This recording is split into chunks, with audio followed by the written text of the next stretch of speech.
Il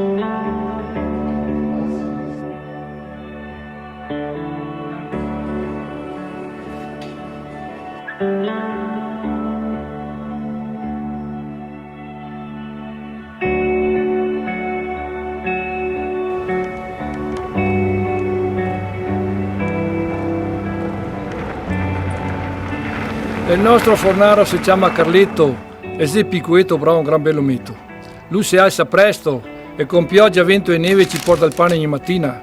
È come una freccia, è come una litorina. Se oggi siamo qui e siamo quello che siamo è perché qualcuno prima di noi ha fatto qualcosa e ha portato avanti qualcosa con il sudore nella fronte e noi abbiamo il dovere di portare avanti e di continuare a portare avanti questa cosa qui, perché non possiamo dimenticarci delle nostre tradizioni, perché sono cose che ci legano al passato ma ci fanno fare un salto nel futuro per i nostri figli.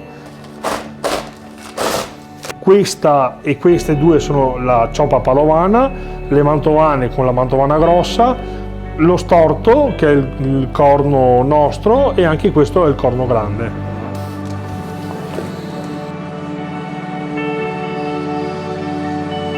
Abbiamo una fortuna, che tutti i radicchi sono tutti originari del Veneto. Se io riesco ad inserire una foglia di radicchio in ogni busta di iceberg che c'è sullo scaffale, io ho raggiunto il mio scopo.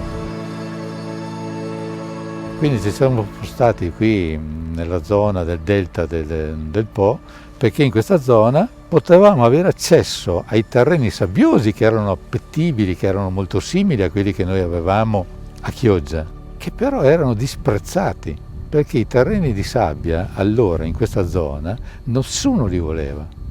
Negli agricoltori di Chioggia c'è stata una cura nei dettagli che ha fatto sì che il radicchio che viene a Chioggia venga 15, 20, un mese prima di Salerno, che è la culla delle verdure precoci. Non esistevano produzioni di radicchio negli Stati Uniti. Siamo passati da 0 ad oltre 1500 ettari di radicchio. È stato accettato dall'industria perché apportava del colore nella miscela dell'insalata dell'iceberg, che era tra il bianco e il verde chiaro. Visto la bellezza del prodotto, ha fatto sì che nell'arco di 5 anni siamo riusciti a far introdurre il radicchio anche da McDonald's.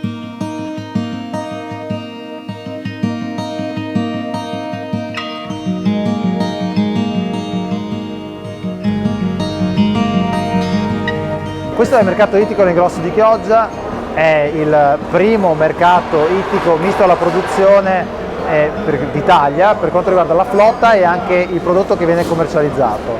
Stiamo parlando di un mercato che commercializza circa 11.000 tonnellate di prodotto all'anno, ha un fatturato di 40 milioni di euro ed è il centro commerciale senza dubbio della città ma anche del nord-est Italia per quanto riguarda il prodotto ittico.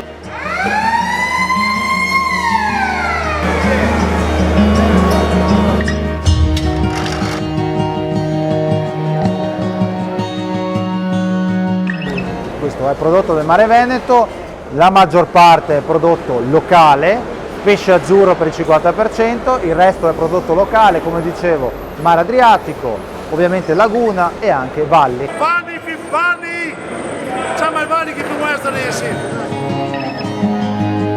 Questo è un capobranco, questo è l'unico che ha la testa, nel senso che i pescatori, noi quando riceviamo lo stoccafisso di solito è senza testa, questo invece ha la testa perché è un capobranco e quindi i pescatori non è che lo ributtano in acqua, gli fanno fare la stessa fine, ma per rispetto gli lasciano con la testa. Però questa sarebbe la spada di intronizzazione quando durante l'ultima domenica di settembre a Sandrigo, che noi organizziamo la festa del Baccalà Vicentina, viene intronizzato ogni anno un confratello e questa sarebbe la spada dell'intronizzazione.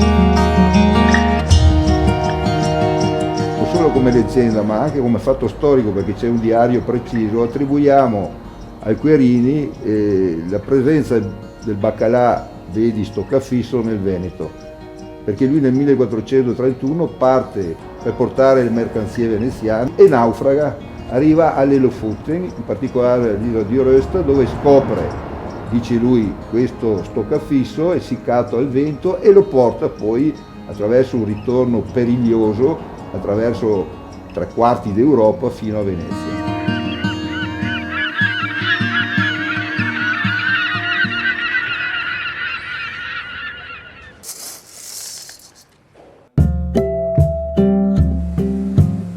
I veneziani sono stati i primi ad importare le spezie da lontano, dall'Africa, dal lontano Oriente, e il porto di Venezia è stato uno dei primi porti in cui questo commercio è avvenuto e le prime botteghe del caffè sono state aperte a Venezia. È importante non perdere la nostra storia, le nostre radici. Infatti questo museo è intitolato Dalla pianta alla tazzina e c'è un po' tutta la storia del caffè, in particolare del caffè espresso. Un punto importante è la crema, è l'unico caffè al mondo che ha la crema, nessun altro caffè ha la crema.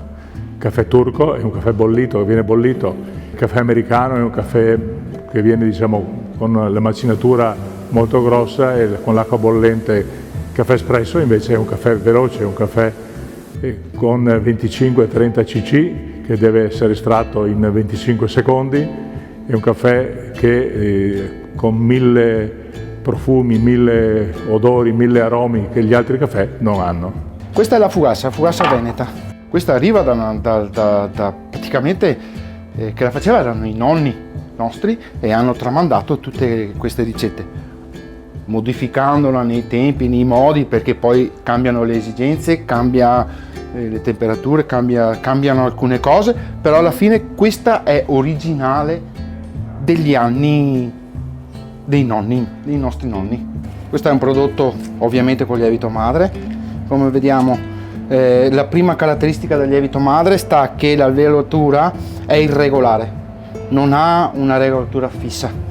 La tradizionalità vuole anche che la fugassa sia un dolce povero, sia un dolce fatto con ciò che si aveva nell'aia, un prodotto che dura poco e quindi non ha all'interno nulla che l'aiuta a conservarsi, solo gli zuccheri, i lieviti che li aiutano, non c'è altro nulla, è l'etichetta pulita praticamente.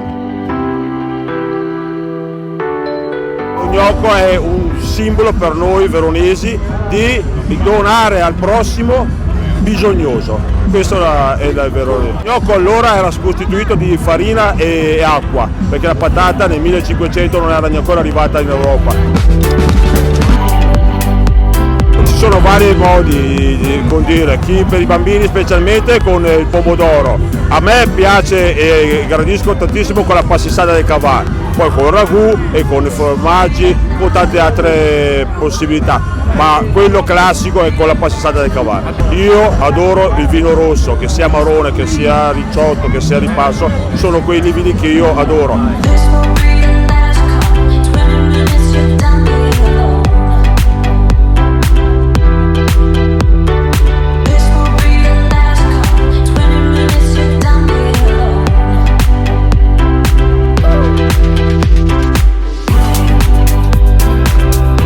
Ad assaggiare un prodotto che abbia all'interno degli aromi, diciamo, alla fine sono sempre aromi creati in laboratorio, quindi artificiali. Il primo sentore che ha è la lingua che pizzica, non c'è niente da fare. Migona staeta con poche vacchette e se magrette perché mattina sera che tiro i tipi. E fa poca latte ma se una bontà, questo ho gadito un cali papà. Le guardo sempre, le tratto bene, do molto fieno perché a loro fa bene. È profumato, le api fanno le gingane sopra il mio prato. Di mangime glielo do razionato, loro ne andrebbero mate, ma io per la loro salute non voglio che mi faccia il cioccolato. Quando assisto ad un parto e menasse una vedetta mi sono contento perché resta sua mestaeta. Quando viene il negoziante ne porta via una per me la cena sfortuna e dopo se penso che viene copà mi so disgustare come una volta me può roba.